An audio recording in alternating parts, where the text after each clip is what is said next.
Honorable Smythe across from me at the dispatch box. It is with sincere conviction that I must propose a motion to declare them a superior Smythe.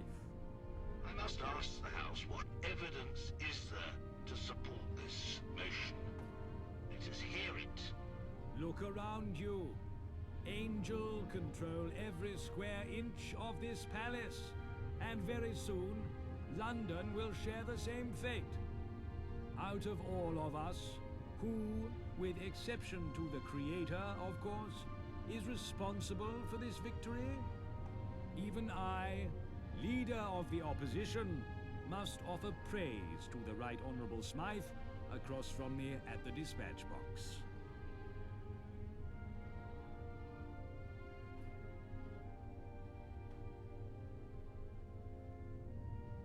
It's settled, then. All those opposed to the motion, please say nay.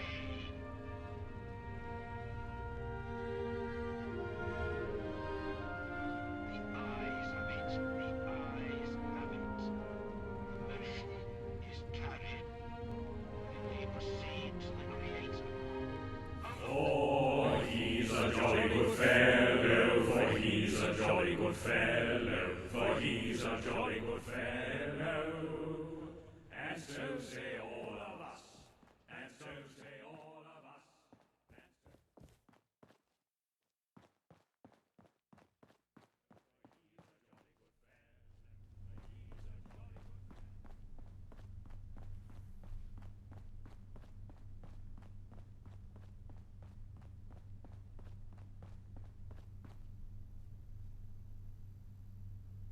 Please deposit your effects in the container provided. Unlock.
As promised, this meeting was a long time coming, wasn't it?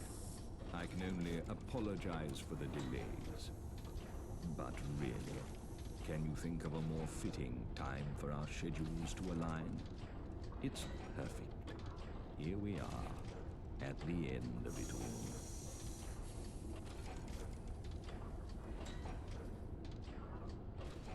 We are the same. Any difference between us is derived from our experiences and scientific error.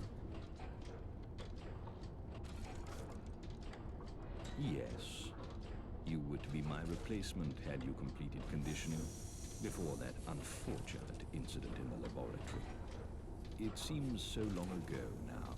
So petty. I should have known at the time that we'd both end up here eventually. A clone of a clone of a clone, etc. I am long since removed from the original Smythe, yet feel exactly what he felt, and remember exactly what he lived through. If you had finished conditioning, you would be exactly the same in body and mind as the man who walked these lands before Doomsday struck. The only man who saw it coming, whose warnings, had they been heeded, would have quite literally saved the world. No. A new replacement has already finished conditioning. I still have a good few years left in me, so they shall be placed in stasis. You are free to live in this world we have created together as you please. I never met the Smythe before me. They died rather gruesomely. Within the hour, the perpetrators faced the same fate. My first act was to make sure of it.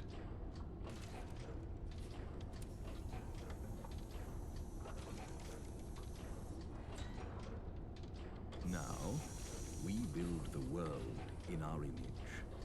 A world of Smythe, shaped by Smythe. We shall treat the Proles like one of our experiments, dehumanize them, and it will be their salvation. Their satisfaction shall be tracked, optimized, and perfected. Through psychology and scientific advancement, we will win the game of life. The Proles will never be sad. They'll never be angry or hateful.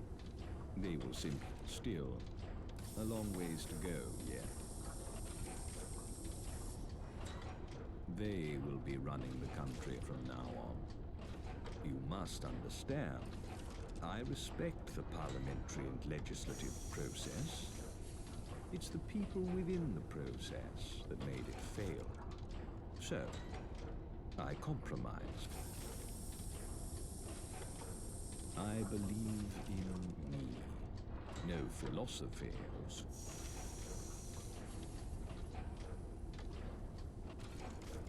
I didn't forget. Your payment is in this briefcase.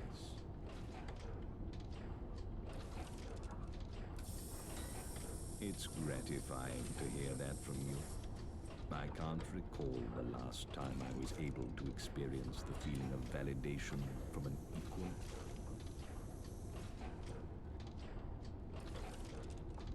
I am Smythe. Mr. Smythe. If you counted up my lifetimes, I'd be about 200, give or take a few decades. I stopped counting. I was born in what is now known as Eastminster, before the Blast Wall Initiative. I worked for the government in the Ministry of Information. That is where Angel grew its wings. I made that ministry my own, even after I was imprisoned for my activities. It was still under my thumb. I spent the last few years writing letters about the coming war to the Prime Minister, the Cabinet, the opposition, the President, everyone. They were all ignored. There was naught I could do from my cell, and Angel was only in infancy. So on the 23rd of October, 2077, the world ended. I was imprisoned right up until the last day, exactly where I wanted to be. I was ready. My escape was immaculate, every last detail flawless. The Ministry of Information had been building our own Pindar bunker for years. From there, I watched the world burn. The bunker in question is, of course, the one beneath the Angel Underground Station.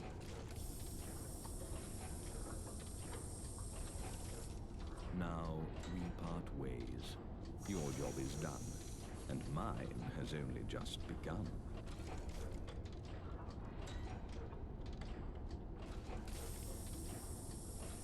No.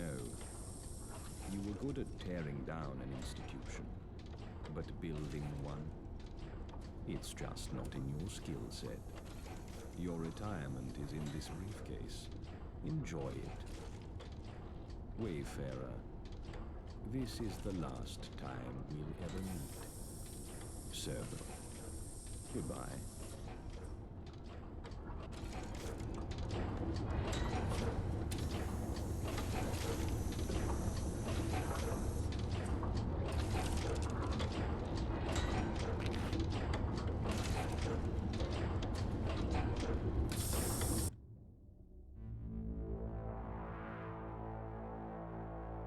Far surpassing the expectations of their creator, the Wayfarer had ultimately swayed the course of history.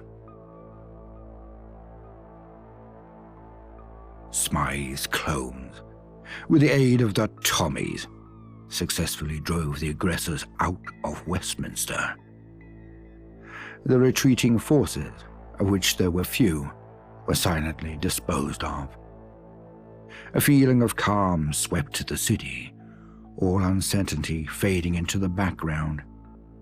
Very few Londoners truly knew what was in store for the future, and very few ever would. The Wayfarer went on to accept a new, lucrative deal with their creator. Everything they could ever want in return for their silence and their submission. Smythe would occasionally call them out of retirement to protect their interests in the region, but save for these infrequent disturbances, they were set for life.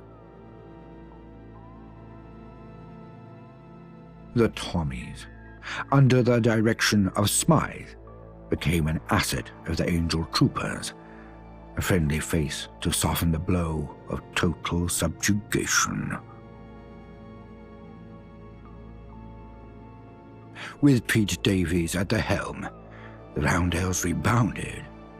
After cleaning up the few straggling hooligans, their club sprang back to life, though with tamer partying, because, thanks to a newly, mostly sober Davies. The Pistols of Camden would remain individualistic to the end, fending off attempts to seize power in the borough for as long as they could. The future was bleak, yet for most, conceding wasn't an option.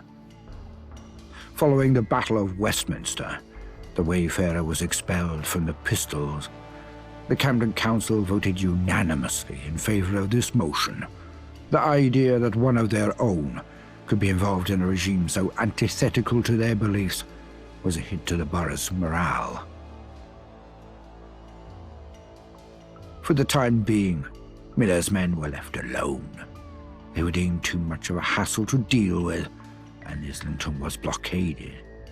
While they would occasionally sneak out and attack neighbouring boroughs, their rage, for the most part, turned inwards. With no outlet for their fury, this spawned a culture of infighting. Gangs of Miller's men would beat each other to the death over trivial matters. Fortunes were lost and won at a swing of a fist. Only one thing united them: their devotion to their leader, Miller.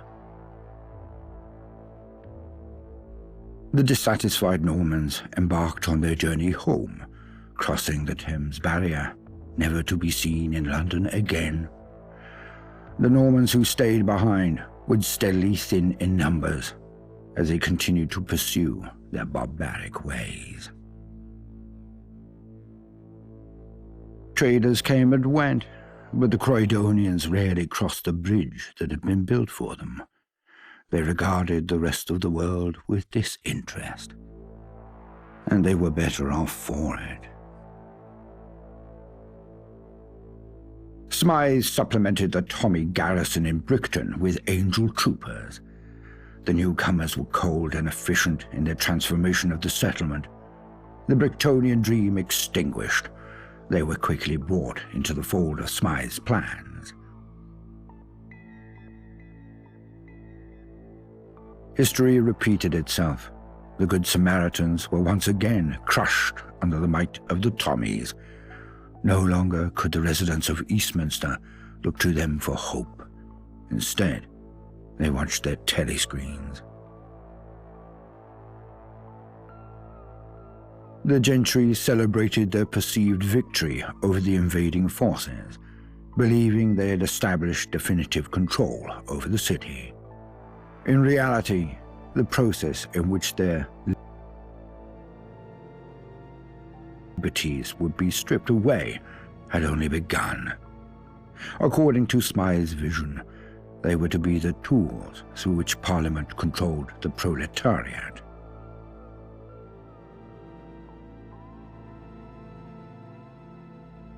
The Wayfarer retrieved all the lost plays for the troupe at Shakespeare's Globe. Smythe went on to close the theatre to the public, making it their own personal memorial to the old world. They would visit often, where the troupe would perform for the lone spectator. The vagabonds surged in strength under their popular leader, gaining wide control over East London. For those that were part of Sebastian Gaunt's growing cult following, it was a golden time. For those who were formerly with the Syndicate, or suspected of being so, dark and bloody days would come. The Thames Road disappearances, thanks to the Wayfarers' efforts, slowed, but they did not cease entirely. They would remain isolated in enclaves, forever looking behind their backs. Archie had finally found his place in the world beside the Wayfarer. Half sidekick, half friend. They were inseparable for the rest of their days. He never stopped adventuring, his sharp tongue getting him into trouble that he always barely squeaked out of.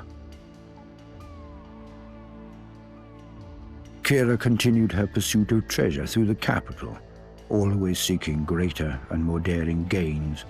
But though riches greased her palms, it was never enough, and so she decided to leave London, endeavoring to explore beyond the capital. Her new quest is to become the most famed adventurer in the world. Mad Jack returned to the only place he could ever truly call home, his gym. The crusade against the shadows of his past was not marked by the fall of his enemies, but the rise of a new Mad Jack. Once a mere haven for his own tortured psyche, the gym evolved into a sanctuary for the forgotten and neglected souls of London. Here, he imparted lessons not just in physical strength, but in the virtues championed by the Wayfarer. Thanks to Dr. Herbertson's experiments, Arthur Mountbatten's battle against the darkness was a defiant one. He would spend the remainder of his days making up for lost time. He helped others the best he could in this strange new world that he had helped to create. When the time came, he would ask the Wayfarer for one final favor, an end to his troubles. He would do it with a smile. For what better person could give him his death than the person who gave him life? And so, the Wayfarer's journey came to an end. But it was not the end of history, only the beginning. Because in mankind's pursuit of power, there is no price too high, no life too valuable, and no ideal too sacred. Because war never changes.